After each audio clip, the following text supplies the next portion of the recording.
ಧನುಸ್ಸು ರಾಶಿ ಸಹೋದ್ಯೋಗಿಗಳ ವರ್ತನೆ ನಿಮಗೆ ಬೇಸರವನ್ನು ತರುತ್ತೆ. ನಿಮ್ಮ ಜೊತೆಯಲ್ಲಿ ಕೆಲಸ ಮಾಡ್ತಕ್ಕಂಥವ್ರು ನಿಮ್ಮ ವಿಷಯವಾಗಿ ನಡ್ಕೊಳ್ತಕ್ಕಂತಹ ರೀತಿ, ನೀವು ಅವರ ಬಗ್ಗೆ ತಿಳ್ಕೊಂಡಿದ್ದಂತಹ ವಿಷಯಗಳು, ಅವರು ಆಡುವಂತಹ ರೀತಿ ಒಂದಕ್ಕೊಂದಕ್ಕೆ ತದ್ವಿರುದ್ಧವಾಗಿ ನಿಮಗೆ ಗೊತ್ತಾಗ್ತಕ್ಕಂಥದ್ದು. ಹಲ್ಲಿಗೆ ಸಂಬಂಧಪಟ್ಟಂತಹ ಸಮಸ್ಯೆ, ಹಲ್ಲು ನೋವು ಅಥವಾ ಅದರ ತೊಂದರೆ ಈ ದಿವಸ ನಿಮ್ಮನ್ನು ಹೆಚ್ಚಾಗಿ ಕಾಡುತ್ತೆ. ಅದನ್ನು ತಾತ್ಸಾರ ಮಾಡಬೇಡಿ. ಅದರಿಂದ ಬೇರೆ ಎಲ್ಲ ಕೆಲಸಗಳಿಗೂ ಕೂಡ ತೊಂದರೆ ಆಗ್ತಕ್ಕಂಥದ್ದು ಕೂಡ ಇದೆ. ರಾಜಕೀಯ ವ್ಯಕ್ತಿಗಳು ನಿಮ್ಮ ಸಂಪರ್ಕಕ್ಕೆ ಬರ್ತಾರೆ, ಅವರಿಂದ ಸಹಾಯವಾಗುತ್ತೆ. ಆಶ್ಚರ್ಯ ಪಡಬೇಕು ನೀವು. ಆದರೂ ಕೂಡ ಗ್ರಹ ಬಲದಿಂದ ಅದು ಸತ್ಯವಾಗಲಿ ಅಂತ ಹೇಳಿ ನಮ್ಮ ಅಭಿಪ್ರಾಯ. ವಿದ್ಯಾರ್ಥಿಗಳಿಗೆ ಸ್ವಲ್ಪ ಸಮಸ್ಯೆಗಳಾಗತ್ತೆ. ಹಣಕ್ಕಾಗಿ ಹೋರಾಟವನ್ನ ಮಾಡಬೇಕಾಗತ್ತೆ. ನಿಮ್ಮ ವಿದ್ಯಾಕ್ಷೇತ್ರಕ್ಕೆ ಅಗತ್ಯ ಇರತಕ್ಕಂತಹ ವಸ್ತುವಿನ ಖರೀದಿಯೋ, ಬೇಕಾದಂತಹ ವ್ಯವಸ್ಥೆಯೋ ಇದ್ಯಾವುದೂ ಕೂಡ ನಿಮಗೆ ಸಮಾಧಾನಕರವಾಗಿರುವುದಿಲ್ಲ. ಆ ವ್ಯವಸ್ಥೆಗೆ ಬೇಕಾದಂತಹ ಹಣ ಏನಿದೆ ಆ ವಿಚಾರಕ್ಕೆ ಸ್ವಲ್ಪ ಹೋರಾಟವನ್ನು ಮಾಡಬೇಕಾಗತ್ತೆ. ಅಷ್ಟು ಸುಲಭವಾಗಿ ಹಣ ಒದಗುತ್ತೆ ಅಂತ ಹೇಳೋದು ಕಷ್ಟ ಸಾಧ್ಯವಾಗಿರತಕ್ಕಂಥದ್ದು.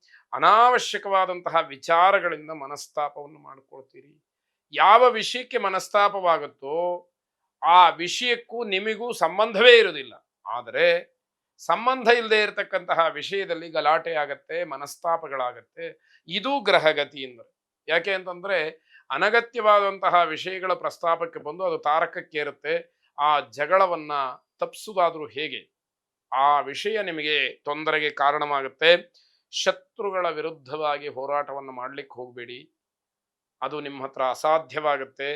ಬಲೀಯಸಿ ಸ್ಪರ್ಧಾ, ನಿಮಗಿಂತ ಬಲಿಷ್ಠರಾದವರ ಜೊತೆಯಲ್ಲಿ ಸ್ಪರ್ಧೆಯನ್ನು ಮಾಡ್ತಕ್ಕಂಥದ್ದು ಮೃತ್ಯೋರ್ ದ್ವಾರಾಣಿ ಚತ್ವಾರಿ ಅಂತ ಹೇಳಿ ಸುಭಾಷಿತದಲ್ಲಿ ಹೇಳಿದ ಹಾಗೆ ಇದೂ ಕೂಡ ಒಂದು ನಿಮ್ಮ ಮೃತ್ಯುವಿಗೆ, ನಿಮ್ಮ ಅಂತ್ಯಕ್ಕೆ, ಅವನತಿಗೆ, ಹಿನ್ನಡೆಗೆ ಕಾರಣವಾಗ್ತಕ್ಕಂಥದ್ದಾಗತ್ತೆ. ಹಾಗಾಗಿ ಆ ದೊಡ್ಡವರ ಅಥವಾ ವಿರೋಧಿಗಳ, ಶತ್ರುಗಳ ಜೊತೆಯಲ್ಲಿ ಹೋರಾಟ, ಕಾದಾಟ, ದ್ವೇಷ ಸಾಧನೆ ಇದು ಯಾವುದೂ ಕೂಡ ಬೇಡ. ಶಾಂತವಾಗಿದ್ರೆ ಅದು ನಿಮ್ಮ ಪರವಾಗಿ ಕೆಲಸವನ್ನ ಮಾಡ್ತಕ್ಕಂಥದ್ದಾಗತ್ತೆ. ಪಾರಿಜಾತ ಸರಸ್ವತಿಯನ್ನ ಆರಾಧನೆ ಮಾಡಿದರೆ ವಿದ್ಯಾರ್ಥಿಗಳು ತಮಗಿರತಕ್ಕಂತಹ ಗೊಂದಲದಿಂದ, ಸಮಸ್ಯೆಯಿಂದ ಹೊರಬರಬಹುದು. ಶುಭವಾಗಿ. ಮಕರ ರಾಶಿ ಸ್ಥಳ ಬದಲಾವಣೆಯ ಸೂಚನೆ ಇದೆ, ಅದರಿಂದ ಅನುಕೂಲ ಆಗುತ್ತೆ. ನಿಮ್ಮ ವ್ಯವಹಾರದ ದೃಷ್ಟಿಯಿಂದ, ಉದ್ಯೋಗದ ದೃಷ್ಟಿಯಿಂದ, ವಿದ್ಯಾಭ್ಯಾಸದ ದೃಷ್ಟಿಯಿಂದ ಅಥವಾ ನಿಮಗೆ ಬೇಕಾದಂತಹ ಕೌಟುಂಬಿಕವಾದಂತಹ ಅನುಕೂಲತೆಗಾಗಿ ನೀವು ಸ್ಥಳವನ್ನು ಬದಲಾವಣೆ ಮಾಡಿದರೆ ನಿಮಗೆ ಅದು ಸ್ವಲ್ಪ ಅನುಕೂಲವನ್ನು ತಂದು ಕೊಡ್ತಕ್ಕಂಥದ್ದಾಗತ್ತೆ. ವ್ಯಾಪಾರದಲ್ಲಿ ಸ್ವಲ್ಪ ಹಿನ್ನಡೆಯಾಗತ್ತೆ. ಪದಾರ್ಥಗಳ ಬೆಲೆ ಹೆಚ್ಚು ಅಂತಕ್ಕಂತಹದ್ದು ಅಲ್ಲಿ ಕಾರಣವಾಗಬಹುದು. ಆದರೆ ಜಾಣ್ಮೆಯಿಂದ ಮಾಡುವಂತಹ ವ್ಯವಹಾರ ನಿಮ್ಮ ಕೈ ಹಿಡಿತಕ್ಕಂಥದ್ದಾಗತ್ತೆ. ಇಲ್ಲಿ ಬುದ್ಧಿವಂತಿಕೆ ಬಹಳ ಮುಖ್ಯವಾಗುವಂಥದ್ದು. ಹಾಗೆ ಆ ಬೆಲೆಯಲ್ಲಿ ಸ್ವಲ್ಪ ವ್ಯತ್ಯಯಗಳು ಕೂಡ ಕಂಡು ಬರ್ತಕ್ಕಂಥದ್ದು, ಹೆಚ್ಚಾಗುವಂಥದ್ದು ಇದು ಸರ್ವೇ ಸಾಮಾನ್ಯವಾಗಿ ಇರತಕ್ಕಂತಹ ವಿಚಾರವಾಗುತ್ತೆ. ಆದಾಯದ ಜಾಡನ್ನ ಹಿಡಿದು ಹೋಗುವಲ್ಲಿ ಸಫಲತೆ. ಯಾವ ವಿಷಯವನ್ನ ನಾವು ಅನುಸರಿಸಿದರೆ ನಮಗೆ ಆದಾಯ ಬರುತ್ತೆ ಅನ್ನುವಂತಹ ದಾರಿ ನಿಮಗೆ ಬಹಳ ಸುಲಭವಾಗಿ ಸಿಗ್ತಕ್ಕಂಥದ್ದಾಗತ್ತೆ. ಆದರೂ ಕೂಡ ಮಾನಸಿಕವಾಗಿ ಸಮಾಧಾನ ಇರುವುದಿಲ್ಲ. ಮನಸ್ಸಿನ ಮೇಲೆ ಅದು ವಿಶೇಷವಾಗಿ ಪರಿಣಾಮವನ್ನು ಬೀರತಕ್ಕಂಥದ್ದಾಗತ್ತೆ. ಎಷ್ಟು ಕಷ್ಟಪಡಬೇಕು, ಎಷ್ಟು ಬುದ್ಧಿವಂತಿಕೆಯನ್ನು ಉಪಯೋಗಿಸಬೇಕು ಅಂತಕ್ಕಂತಹ ಗೊಂದಲ ಅಥವಾ ಆ ಒತ್ತಡ ನಿಮ್ಮನ್ನ ಉದ್ವೇಗಿಗಳನ್ನಾಗಿ ಮಾಡ್ತಕ್ಕಂಥದ್ದಾಗತ್ತೆ. ಆ ರೀತಿಯ ಉದ್ವೇಗ ಬಹಳ ತೊಂದರೆಯನ್ನ ಮಾಡ್ತಕ್ಕಂಥದ್ದು. ಜನರನ್ನ ಅಥವಾ ಗ್ರಾಹಕರನ್ನ, ಗಿರಾಕಿಗಳನ್ನ ನೀವು ಮೆಚ್ಚಬೇಕಾದ್ರೆ, ಒಪ್ಪಿಸಬೇಕಾದ್ರೆ ಹರಸಾಹಸವನ್ನ ಪಡಬೇಕಾಗತ್ತೆ. ಅವರಿಗೆ ಎಲ್ಲ ರೀತಿಯ ತಿಳುವಳಿಕೆಯನ್ನ ಹೇಳಬೇಕಾದಂಥದ್ದು ಬಲು ಪ್ರಯಾಸದ ಕೆಲಸವಾಗ್ತಕ್ಕಂಥದ್ದು.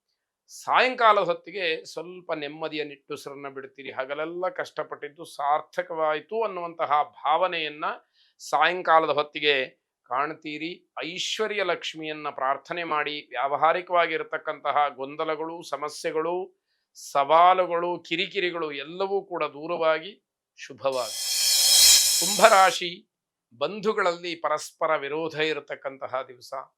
ಬಂಧುಗಳಲ್ಲಿ ಏನೋ ಅನ್ಯೋನ್ಯತೆ ಅಂತಕ್ಕಂಥದ್ದು ಇರುವುದಿಲ್ಲ. ಏನು ಮಾತಾಡಿದರೂ ಕೂಡ ತಪ್ಪಾಗಿ ಪರಿಣಮಿಸ್ತಕ್ಕಂಥದ್ದು, ಯಾವ ಮಾತಿಗೂ ಕೂಡ ಬೆಲೆ ಇಲ್ಲದೆ ಇರತಕ್ಕಂಥದ್ದು, ಸ್ಥಾನಮಾನಗಳಿಗೆ ಚ್ಯುತಿ ಬರತಕ್ಕಂಥದ್ದು, ಬಂಧುತ್ವದಲ್ಲಿ ಏನೋ ಒಂದು ರೀತಿಯ ವೈಮನಸ್ಯ, ವಿರೋಧ, ನೀರಸ ಭಾವ ಇವೆಲ್ಲವೂ ಕೂಡ ಹೆಚ್ಚಾಗಿ ಕಾಣುವಂಥದ್ದಾಗತ್ತೆ. ಮಂಗಳ ಕಾರ್ಯಗಳು ನಿಂತು ಹೋಗ್ತಕ್ಕಂತಹ ಭಯ, ಎಲ್ಲಿ ಒಳ್ಳೆ ಕೆಲಸಗಳು ನಿಂತು ಹೋಗ್ಬಿಡುತ್ತೋ ಅನ್ನುವಂತಹ ಆತಂಕ ಮನಸ್ಸಿನಲ್ಲಿ ಬಹಳ ಭೀತಿಯನ್ನ ಉಂಟು ಮಾಡ್ತಕ್ಕಂಥದ್ದಾಗತ್ತೆ.